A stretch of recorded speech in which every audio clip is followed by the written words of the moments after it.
It's the time again for a package from China.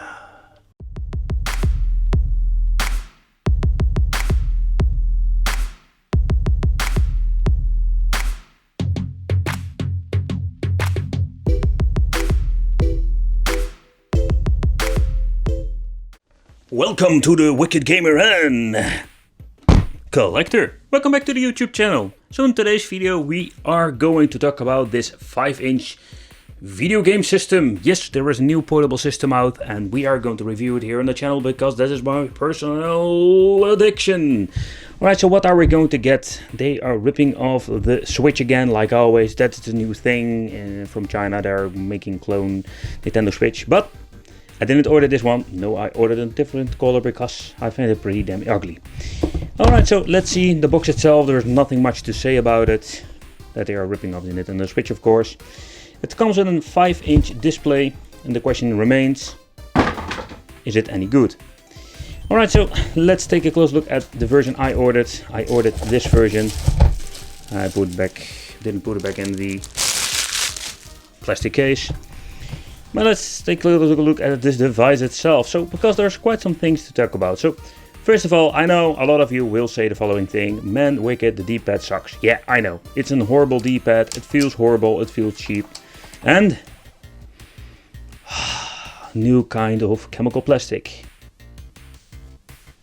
The following thing, we're having select, start, A, B, X, Y, all the things. The D-pad itself is not very nice. We have a minus plus, or I'm guessing select or minus plus. Yeah, what is minus plus for volume control or something? But there comes quite something that they changed out. So first of all, the design of the device. If you look at this, I like it. The Cool Baby RS11 has a lot of great new things.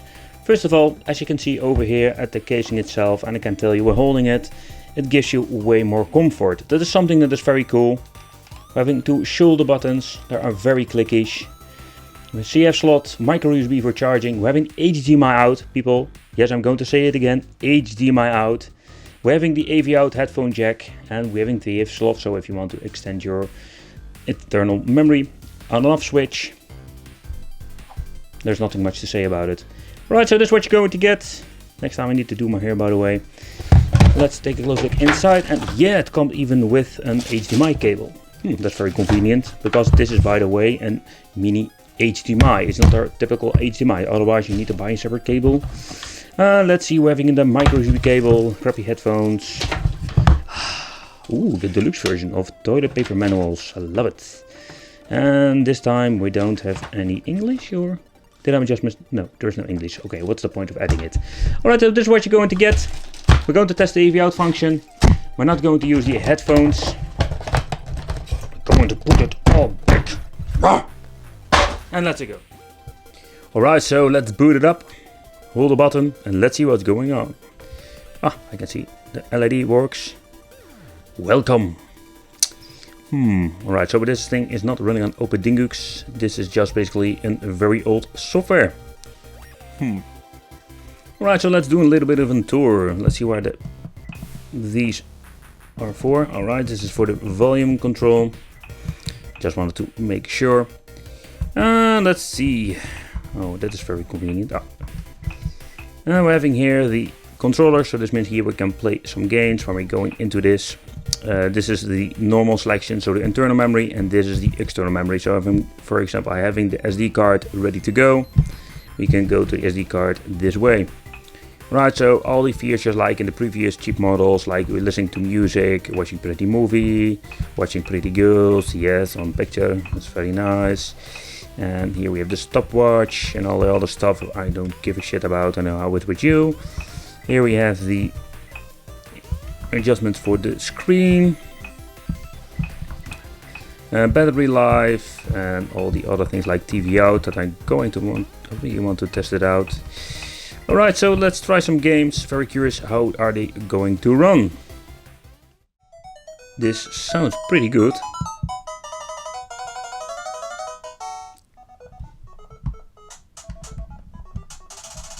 Wow, the D-pad is horrible. Over the D-pad, the analog stick is horrible. Let's try the buttons.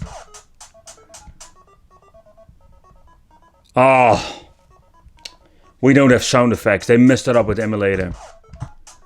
This is more like I'm going to kill myself for this.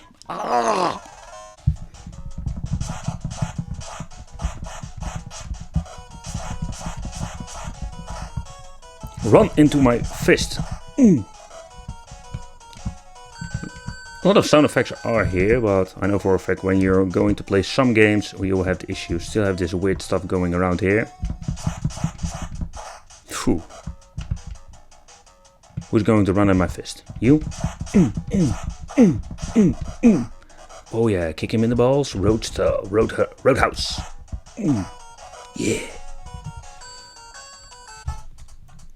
Alright, so let's play some classic Game Boy. The image The image is stretched to the full screen. Wow. Sounds pretty nice. Volume. This is maximum volume.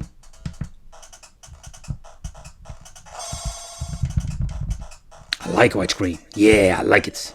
I like it stretched. I know people are going to bitch about it, but I don't freaking care. Yeah, something like that. Alright, let's try another game. Hey, thank you.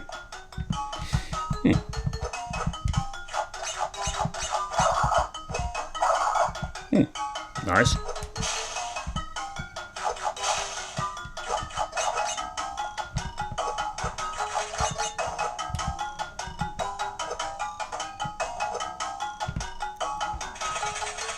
But if you listen to the music, it's not bad at all. It runs pretty smooth. It looks very nice on the LCD display. Let's try main game. Alright. Still got a little weird issue.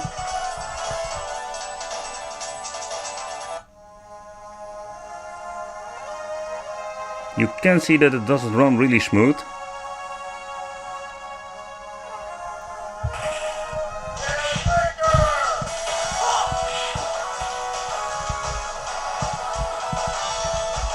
To be honest, the analog stick is pretty useless.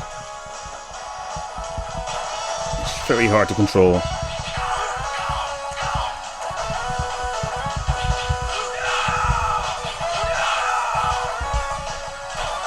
But you can hit in the music. It's not running perfectly.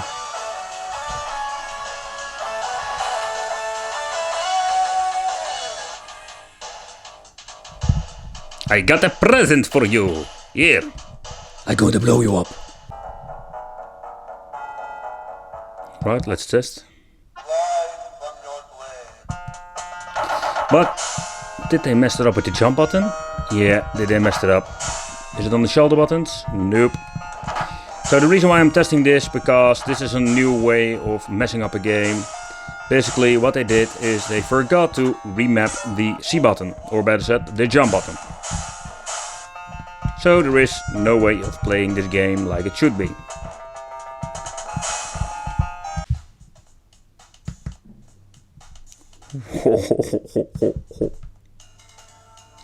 I have seen some messed up shit, but this is a new one.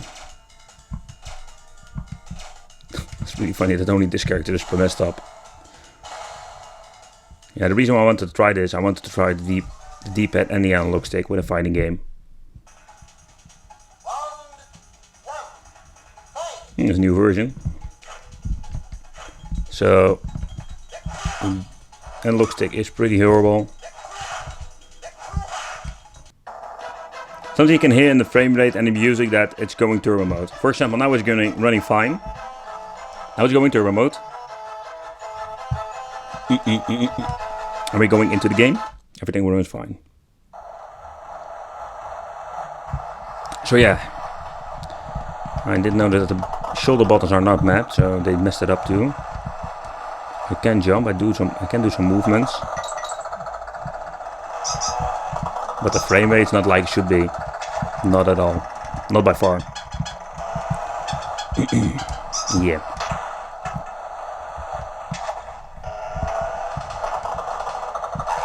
Alright, so let's try some PlayStation. So far so good, okay.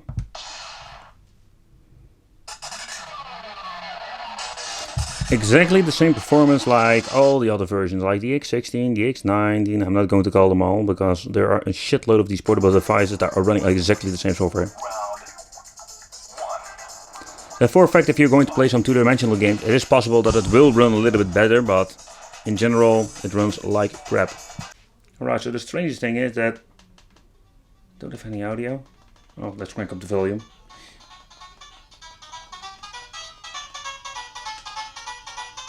Oh, this looks really horrible.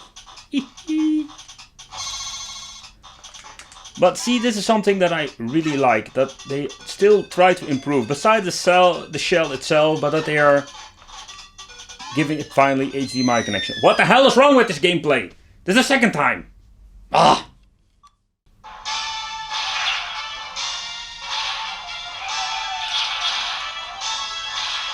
Shoulder button map, not mapped. Alright.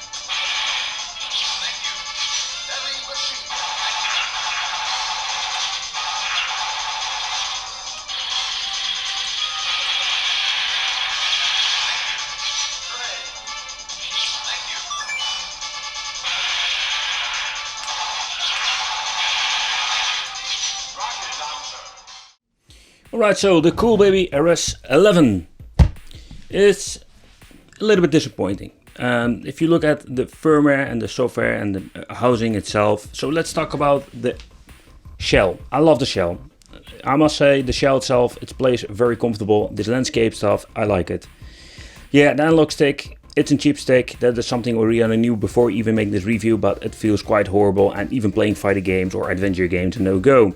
The buttons for adventure games, it's not bad at all. If you look at this model and previous models, I like it. If you look at all the features and all the functionalities, the design itself is not bad at all. It's very comfortable compared with all the other cheap versions. But what I think is the biggest bummer is, why did they mess it up with the software? I wish there was a community like the Open Dingus with the Retro FW that we can upgrade the software. The only thing, if they upgraded the software, I think we had a very decent product for the money, because keep in mind this is more like the low budget range of the portable systems. Yeah, it's not cheap. It's not $20 for example, so if you can spend some money, I'd rather buy something else. Cool baby RS11, it has a lot of potential, but it has all the flaws of the previous models. So it's more like a redone with a new shell.